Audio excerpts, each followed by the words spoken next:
কক্সবাজার রামুরিদগড়ে বন্য হাতির আক্রমণে 18 মাস বয়সী এক শিশু নিহত হয়েছে বলে জানা গেছে।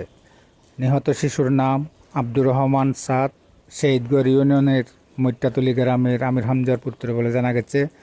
জানা যায় গতকাল 17 জুন রোজ মঙ্গলবার রাত আনুমানিক 8টার দিকে নিহত শিশু সাদকে তার এই বড় বোন বিলকুস আক্তার কোলে নিয়ে উঠানে বের হলে হাতির আক্রমণের শিকার হয়।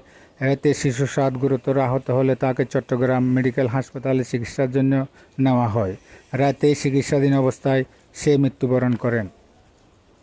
আজ 18 জুন বুধবার সকাল 11টায় নিহত সাদের জানাজা ও দাফন সম্পন্ন হয়েছে। তার মৃত্যুতে এলাকায় শোকের ছায়া নেমে এসেছে। EPN news desk.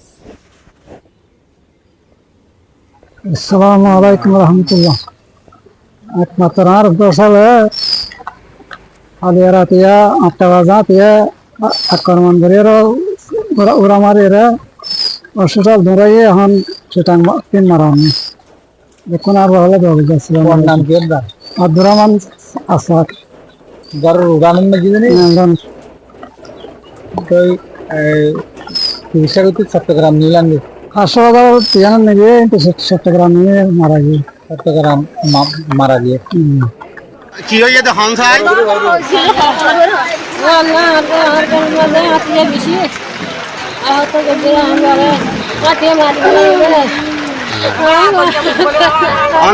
এই বসত বাইরে ঠান্ডা চালে জানে আতিয়ে